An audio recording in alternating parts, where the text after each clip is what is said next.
Suami naik jabatan besar. Mertua langsung membuat pesta mewah dengan 40 meja tamu yang disiapkan. Saat acara berlangsung, ayahku datang dengan pakaian sederhana, tetapi malah disuruh duduk di bagian paling belakang karena dianggap bukan tamu penting. Mertua terus membanggakan status dan jabatan suamiku di depan semua orang.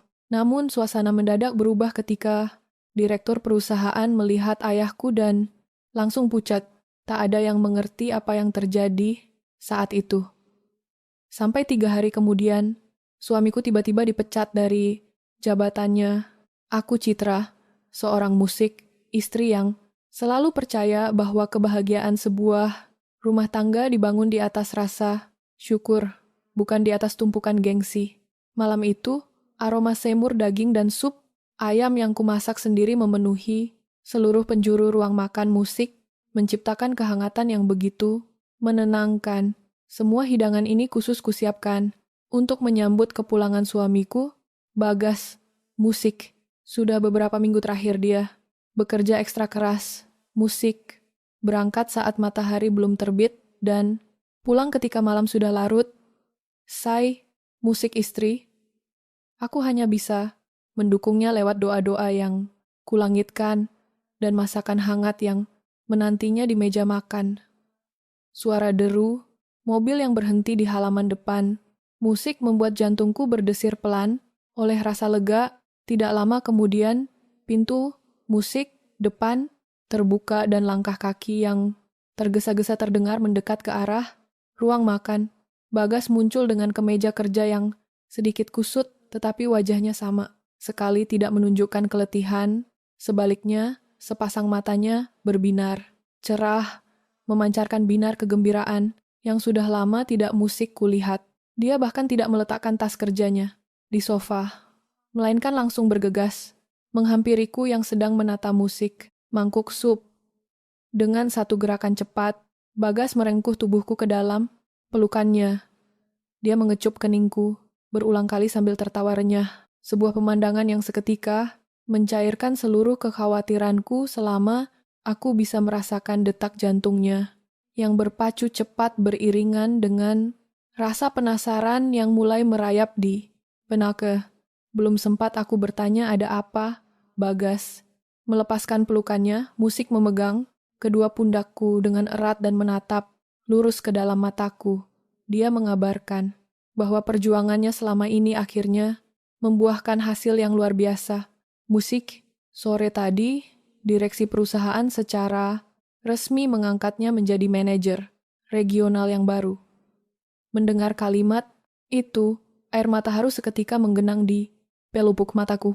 Aku tahu betul bagaimana dia mengorbankan waktu tidurnya demi proyek besar itu, dan melihatnya berhasil menduduki posisi impiannya adalah sebuah kebahagiaan musik yang tidak bisa kulukiskan dengan kata-kata.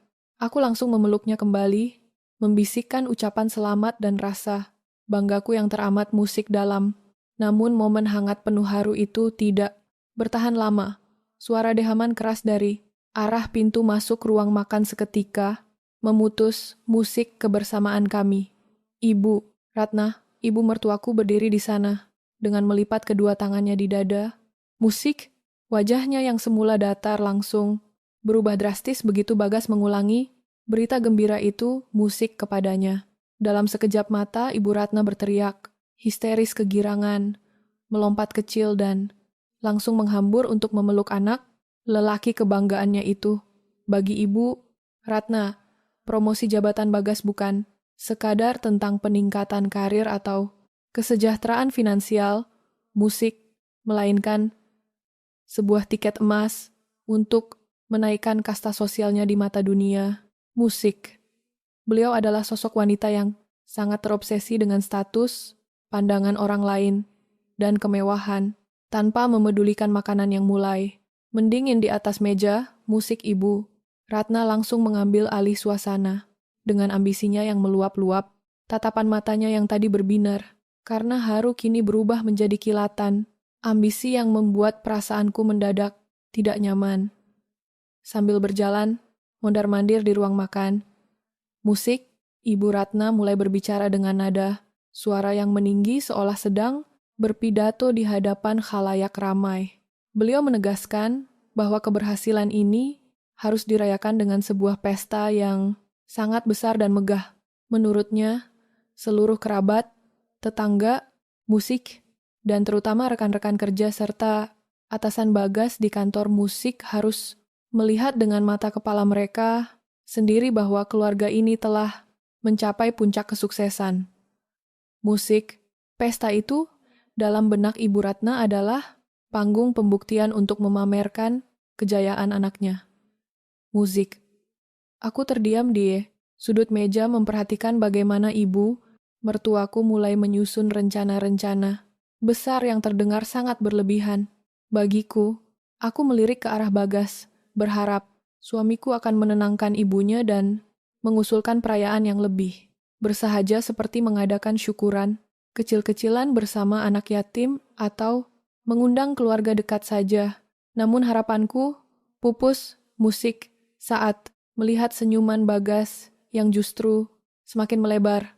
Dia tampak menikmati setiap untayan, pujian, musik dan rencana megah yang dilontarkan ibunya.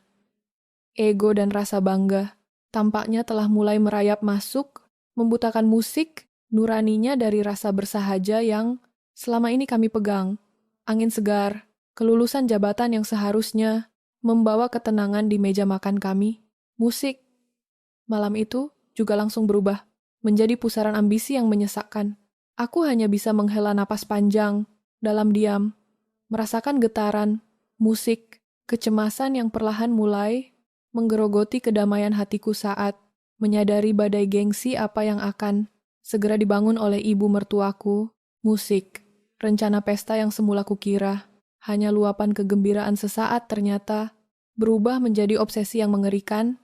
Bagi Ibu Ratna, ruang tengah rumah kami kini beralih fungsi musik menjadi pusat kendali.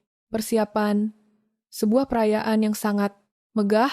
Di atas meja kaca, tumpukan brosur hotel, bintang 5, musik, katalog dekorasi, hingga contoh undangan mewah berserakan tanpa rapi. Ibu mertuaku duduk di sana, setiap hari dengan sebuah buku catatan tebal.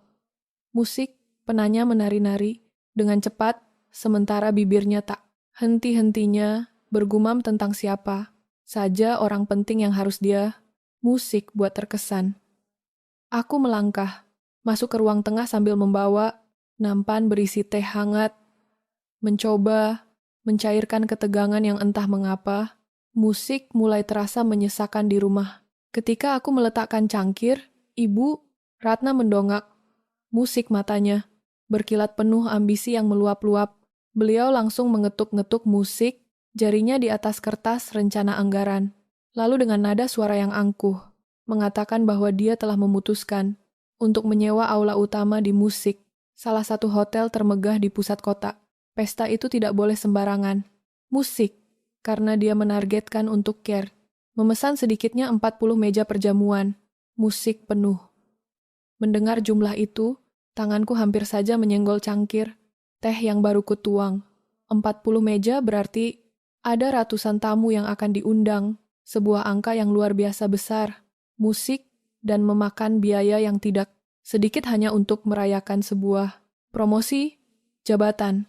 Aku memberanikan diri untuk duduk di hadapannya. Musik mencoba berbicara dari hati ke hati dengan selembut mungkin. Aku mengusulkan agar jumlah meja dikurangi setengahnya agar suasananya bisa lebih hangat, musik, intim, dan anggaplah sisa biayanya bisa ditabung untuk masa depan atau keperluan Bagas yang lain. Namun, usulanku langsung dipatahkan oleh tatapan sinis dan dengusan meremehkan dari Ibu Ratna.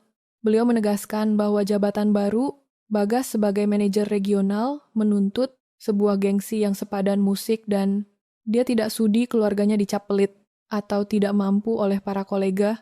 Penting, Bagas yang baru saja pulang kerja langsung bergabung bersama kami di ruang tengah, bukannya menjadi penengah. Yang bijaksana, musik, suamiku justru tersenyum lebar dan langsung menyetujui keputusan ibunya tanpa ragu sedikit pun. Dia duduk di samping ibunya, musik ikut larut dalam euforia kemewahan. Mendata, nama-nama jajaran direksi, musik, komisaris, hingga mitra bisnis. Perusahaan yang harus menempati meja-meja VIP, musik di barisan paling depan. Melihat pemandangan itu, ada rasa asing yang menyergap hatiku. Bagas yang kukenal dulu adalah pria yang rendah hati, musik. Namun kini, seiring dengan jabatan yang melesat, ego dan rasa haus akan pengakuan tampaknya mulai mengikis kesederhanaannya. Di tengah hiruk-pikuk obrolan mereka tentang dekorasi berlapis emas dan hidangan, penutup yang mahal, musik aku teringat pada satu sosok yang sangat berarti dalam hidupku. Aku menyentuh lengan Bagas dengan musik, pelan lalu mengusulkan agar kami tidak lupa mengirimkan undangan khusus untuk ayah kandungku Pak Surya di kampung. Musik, aku membayangkan alangkah bahagianya ayah jika bisa melihat menantunya sukses dan betapa rindunya aku untuk duduk bersama ayah di musik sela-sela kesibukan ini. Seketika itu juga suasana ruang tengah mendadak hening dan menjadi sangat kaku. Gerakan pena, musik ibu. Ratna langsung terhenti di udara. Beliau menatapku dengan sudut mata yang dingin, lalu meletakkan penanya ke meja dengan hentakan yang cukup keras, musik hingga menimbulkan bunyi berdentang. Dengan nada suara yang sengaja direndahkan, namun syarat akan hinaan, Ibu Ratna memperingatkanku. Beliau meminta agar aku memastikan ayahku tahu cara berpakaian yang layak jika benar-benar ingin datang ke pesta mewah itu nanti. Beliau tidak ingin pakaian kampung. Ayahku yang usang atau pembawaannya yang terlalu sederhana merusak pemandangan indah di aula hotel, musik, apalagi sampai memalukan nama baik Bagas di depan para bos besarnya. Itu bagaikan sembilu yang menyayat hatiku. Darahku berdesir hebat menahan rasa perih dan amarah yang bergejolak di dada. Ayahku adalah seorang pria yang sepanjang hidupnya jujur, pekerja keras, dan tidak pernah menyusahkan siapapun.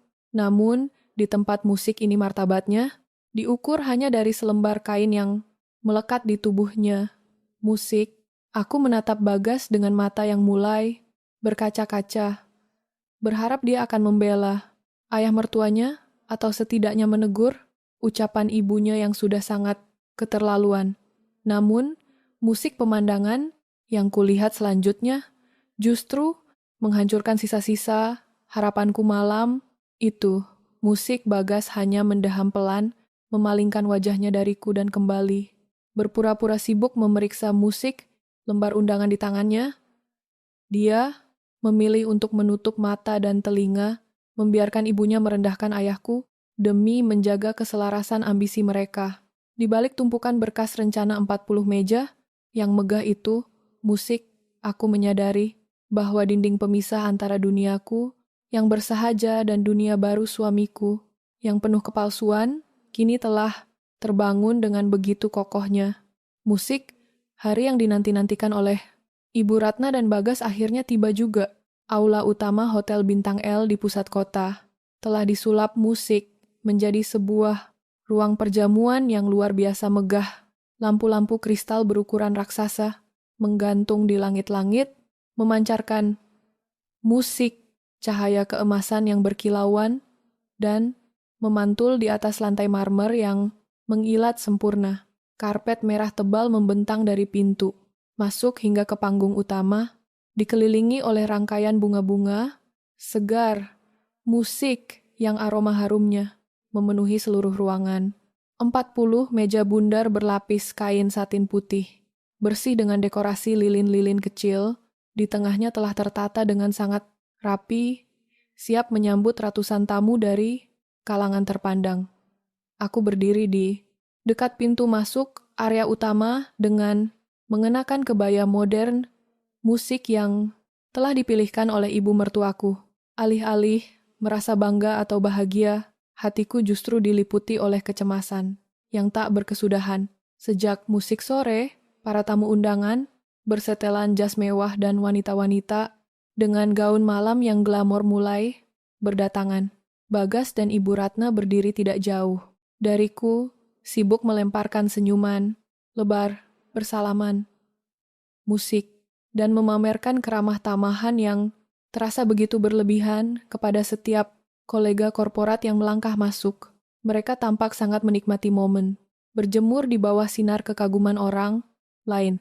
Di tengah riuhnya suara tawa dan denting gelas-gelas musik kaca, pandanganku terus terarah ke pintu kaca, besar di ujung selasar luar hotel.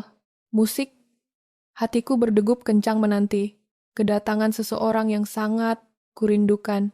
Pukul malam lewat beberapa menit, musik, sebuah bus umum antar kota, berwarna biru tua, berhenti di seberang lobi hotel mewah tersebut. Dari pintu bus yang terbuka, turunlah seorang pria parubaya dengan langkah, kaki yang tenang, musik, namun tampak sedikit lelah. Jantungku seketika berdesir hebat. Itu ayahku, Pak Surya. Beliau berjalan, melintasi pelataran parkir yang dipenuhi, deretan mobil-mobil mewah keluaran terbaru. Ayah datang dengan penampilannya yang selalu bersahaja, bahkan terlalu sederhana untuk standar tempat ini. Beliau hanya mengenakan kaos berkerah, berwarna coklat pudar, musik yang sudah agak longgar di bagian lengannya, dipadukan dengan celana kain hitam yang warnanya mulai memutih di beberapa sudut karena musik sering dicuci. Di pundaknya menggantung sebuah tas kain sederhana yang tampak penuh. Aku musik tahu betul mengapa ayah berpakaian seperti itu. Sebelum bertolak ke kota ini, ayah sempat berkirim pesan bahwa beliau harus singgah terlebih dahulu ke panti asuhan. Kelolaannya di pinggiran kota untuk mengantarkan bantuan dan bermain bersama anak-anak di sana sehingga musik tidak sempat pulang ke rumah untuk berganti pakaian yang lebih formal. Melihat sosok tua yang amat kuhormati itu berjalan, musik sendirian, aku berniat melangkah maju untuk menyambutnya. Namun, musik gerakanku mendadak terhenti ketika sebuah tangan dengan kuku-kuku yang musik dipulas merah menyala mencengkram lengan atasku. Dengan sangat kuat, aku menoleh dan mendapati Ibu Ratna sudah berdiri di sampingku. Wajah ibu mertuaku yang semula penuh senyum kepalsuan kini berubah total, menjadi merah padam. Matanya melotot tajam, memancarkan kombinasi antara rasa terkejut, amarah, dan rasa malu yang luar biasa besar. Beliau menatap ke arah ayahku. Musik, seolah-olah melihat seonggok sampah yang mengotori keindahan istana yang sudah dia bangun dengan susah payah. Tanpa memedulikan rasa sakit di lenganku, musik. Ibu Ratna menarik napas dalam-dalam, bersiap untuk menghadapi kedatangan pria. Musik tua itu. Langkah kaki ayah yang bersahaja, kini membawanya tepat. Berada beberapa meter di depan kami. Ayah tersenyum tulus, memancarkan kedamaian. Dari raut wajahnya yang dihiasi kerutan-kerutan usia, beliau mengangkat tangannya, bersiap untuk menyapa menantu dan besannya, musik. Namun, belum sempat seuntai kata, maaf atas keterlambatannya, terucap dari bibir ayah. Ibu Ratna sudah mengambil langkah 1000 ke depan, menghadang jalan ayah tepat di ambang pintu masuk aula. Sebelum ayah bisa melangkah lebih jauh ke dalam ruangan yang penuh dengan kilauan kemewahan tersebut, rasa cemas di dadaku kini menjelma menjadi ketakutan musik yang nyata akan sebuah badai penghinaan yang siap menerjang ayahku. Suasana megah di ambang pintu aula seketika musik terasa membeku bagi diriku. Di depan beberapa pasang mata tamu, undangan yang baru saja tiba, musik. Ibu Ratna berdiri tegak dengan berkacak pinggang, menghalangi langkah kaki. Ayahku yang bersahaja, wajah ibu mertuaku mengeras. Musik dipenuhi oleh rasa hina dan amarah yang tidak lagi berusaha ia sembunyikan. Dengan suara musik yang sengaja ditekan, namun terdengar sangat tajam dan melengking, beliau langsung membentak ayahku tanpa memedulikan musik, kesopanan sedikit pun. Beliau menuduh ayahku tidak tahu diri karena berani menginjakan kaki musik di hotel bintang 5 dengan pakaian yang ia sebut mirip gelandangan. Setiap musik, kata yang keluar dari bibir Ibu Ratna bagaikan belati berkarat yang dihujamkan. Musik tepat ke dadaku, membuat napas dan seluruh persendianku mendadak lumpuh seketika. Musik, ayahku. Pak Surya hanya terdiam menerima rentetan makian tersebut. Tidak ada kilatan amarah di sepasang mata tuanya. Yang teduh, tidak pula ada kepalan, tangan yang mengeras. Musik, beliau justru mengulas senyum tipis yang sangat tulus, seolah-olah kata-kata kasar yang baru saja didengarnya hanyalah embusan angin lalu. Ayah sempat memandangi kaus berkerah, koklat pudarnya sejenak, lalu menatap Ibu Ratna dengan penuh hormat sambil menyampaikan permohonan maaf Musik karena tidak sempat berganti pakaian akibat jadwal yang sangat padat di panti asuhan. Namun, penjelasan tulus dari ayah justru membuat Ibu Ratna semakin meradang. Beliau mengibaskan tangannya di udara dengan kasar, mengisyaratkan Musik bahwa beliau sama sekali tidak sudi mendengarkan alasan dari orang sekelas ayah. Musik dengan gerakan tubuh yang penuh keangkuhan, Ibu Ratna membalikkan badannya dan melambaikan tangan kepada salah seorang pelayan hotel yang sedang melintas membawa nampan kosong. Beliau memberikan Musik perintah dengan ketus dan suara yang cukup keras, meminta pelayan tersebut untuk membawa ayahku pergi dari area depan. Beliau menegaskan Musik dengan nada menghina bahwa meja-meja di barisan depan hanya dikhususkan untuk para pejabat, musik, direksi, dan tamu-tamu terhormat yang mengerti arti sebuah kemewahan. Sementara untuk orang seperti ayahku, Musik, Ibu Ratna memerintahkan agar beliau ditempatkan di meja nomor 40, Musik, posisi yang terletak di sudut paling belakang ruangan, tepat di samping pintu, jalur pelayanan dapur dan bersebelahan dengan lorong menuju toilet. Mendengar keputusan yang sangat semena-mena itu, Musik air mata yang sejak tadi kan akhirnya luruh membasahi pipiku. Aku hendak Musik berlari mendekati ayah, memeluk tubuh ringkihnya, dan membawanya pergi dari tempat terkutuk ini. Namun, pelayan hotel yang tampak serba salah itu sudah terlanjur mengisyaratkan tangan meminta ayah untuk mengikutinya. Ayah mengangguk patuh tanpa sepatah kata. Protes pun, beliau melangkah dengan tenang. Musik membiarkan dirinya digiring melewati deretan meja mewah yang penuh dengan gelak tawa para tamu yang tidak peduli. Aku memandangi punggung ayah yang perlahan menjauh, Musik berjalan menuju sudut remang-remang di bagian paling belakang aula. Di meja nomor 40, yang sunyi dan dingin itu, Musik ayah duduk sendirian di bawah embusan angin, pendingin ruangan yang menusuk tulang, terisolasi dari seluruh kemeriahan pesta. Menantunya sendiri, aroma wewangian makanan mewah dari dapur, yang sesekali menyeruak lewat pintu. Pelayanan seolah menegaskan bahwa di tempat Musik ini kehormatan seorang ayah kandung sengaja diinjak-injak hingga ke dasar yang paling rendah hanya karena selembar pakaian yang dianggap tidak berharga oleh penguasa. Musik, takhta kasta sosial yang semu.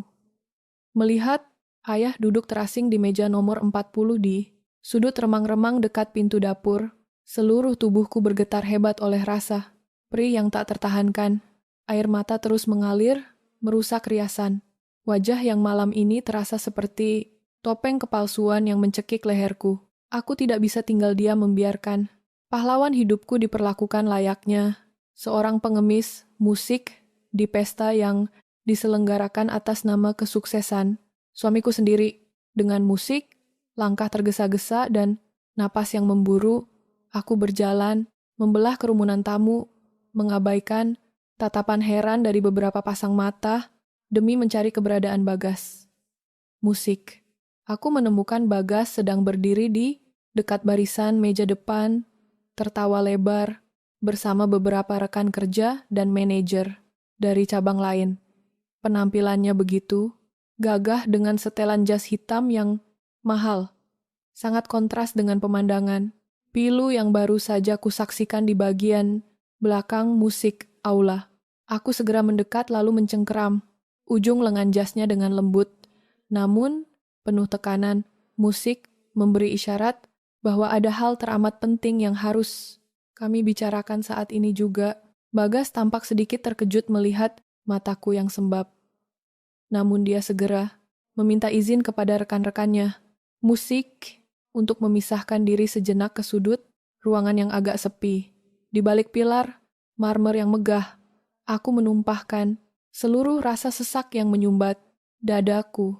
Dengan suara yang bergetar menahan tangis, aku memohon kepada Bagas agar dia bersedia musik memindahkan ayahku ke meja depan yang lebih layak atau setidaknya menegur Ibu Ratna atas tindakan kasarnya yang sudah sangat keterlaluan. Aku menjelaskan bagaimana hancurnya hatiku melihat ayah kandungku sendiri diusir ke pojok dekat dapur hanya karena pakaiannya yang bersahaja. Aku berharap ada setitik rasa hormat dan musik empati yang tersisa di dalam hati pria yang telah berjanji di depan Tuhan.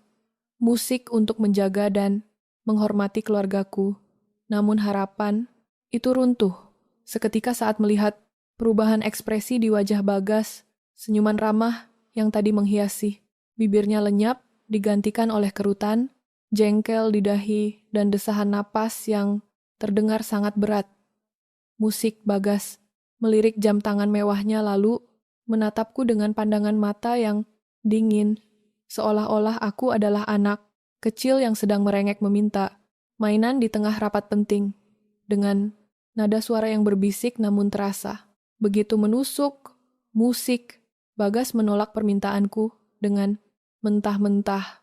Dia beralasan bahwa malam ini adalah malam terpenting dalam sejarah kariernya dan dia tidak ingin merusak suasana atau memicu keributan dengan menegur ibunya. Di depan ratusan tamu kehormatan, Bagas bahkan melangkah lebih jauh dengan memintaku untuk bersikap dewasa, musik, dan tidak membesar-besarkan masalah yang menurutnya sepele.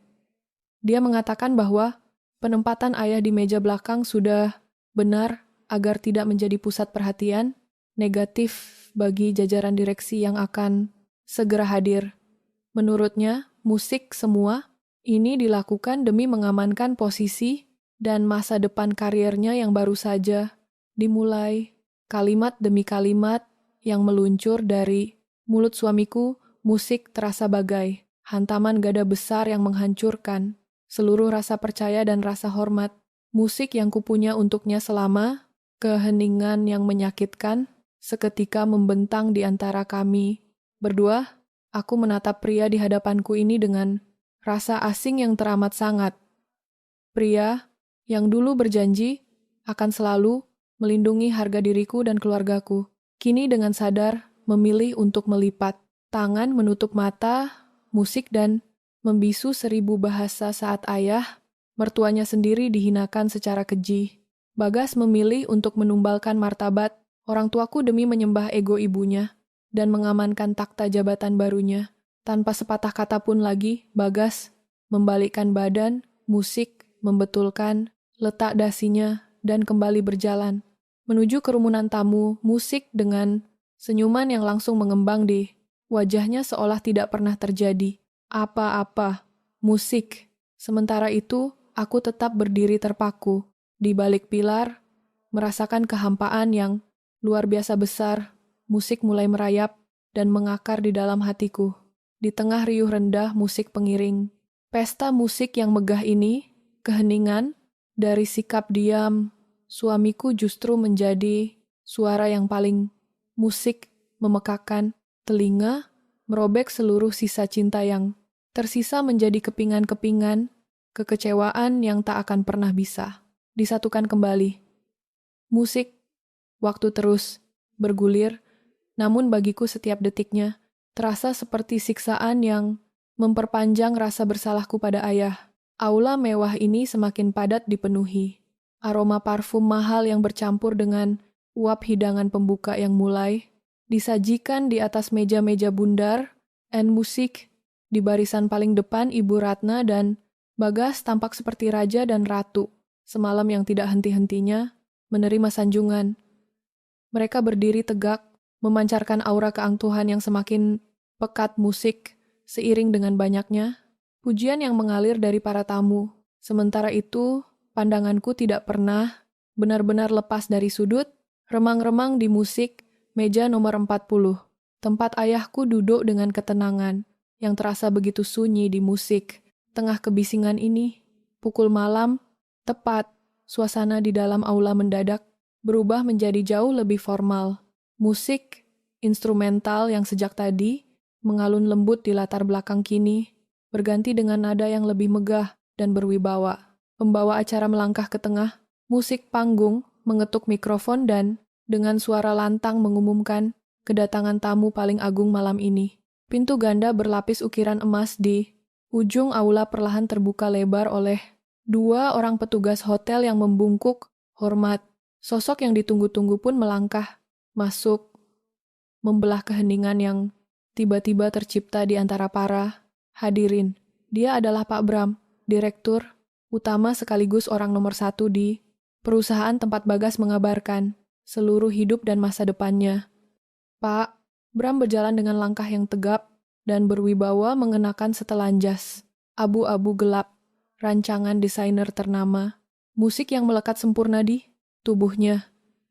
Kehadirannya seketika menyedot seluruh perhatian di dalam ruangan. Para manajer, senior, dan tamu-tamu penting di meja barisan depan langsung berdiri dari duduk mereka, memberikan senyuman penuh hormat dan anggukan, takzim demi menyambut sang musik pucuk pimpinan. Melihat kedatangan Pak Bram, mataku menangkap pergerakan kilat dari Ibu Ratna dan Bagas. Bagai sudah terlatih, musik mereka berdua langsung memasang senyum paling lebar dan penuh sanjungan yang pernah kulihat. Ibu Ratna bahkan menyenggol lengan Bagas dengan bersemangat, memberi kode agar suamiku segera melangkah maju mendampinginya. Dengan langkah yang terburu-buru dan sedikit membungkuk sopan, Bagas dan ibunya bergegas menghampiri Pak Bram, yang baru saja melewati karpet merah utama. Mereka siap mengarahkan sang direktur utama menuju meja VIP nomor 1, yang telah dihias paling megah dengan untayan bunga segar pilihan musik di barisan paling depan. Namun sesuatu yang tidak terduga terjadi sebelum Bagas sempat mengulurkan tangannya untuk bersalaman. Langkah tegap Pak Bram mendadak melambat, tepat ketika dia berada di pertengahan jalan menuju meja VIP. Pandangan mata sang direktur utama tidak tertuju pada panggung musik megah, tidak pula pada senyuman lebar Bagas, atau lambaian tangan Ibu Ratna, musik yang penuh kepalsuan. Sepasang mata, Pak Bram justru terdistraksi oleh sesuatu yang berada jauh di luar perkiraan semua orang. Tatapannya lurus menerobos celah di antara deretan meja-meja mewah, musik terpaku pada siluet seorang pria tua yang duduk sendirian di sudut paling belakang ruangan. Musik, aku memperhatikan perubahan ekspresi Pak Bram dari kejauhan. Pria berwibawa yang semula tampak begitu tenang, musik dan penuh percaya diri itu tiba-tiba menghentikan langkah kakinya sepenuhnya. Tubuhnya menegang seketika dan aku bisa musik melihat dengan jelas bagaimana bahunya sedikit berguncang seolah baru aja dihantam oleh kejutan yang luar biasa besar. Raut wajahnya yang tegas mendadak berubah. Musik drastis menyiratkan rasa tidak percaya yang amat sangat bercampur dengan kegamangan yang mendalam. Pak Bram tidak lagi memedulikan sambutan meriah di sekitarnya.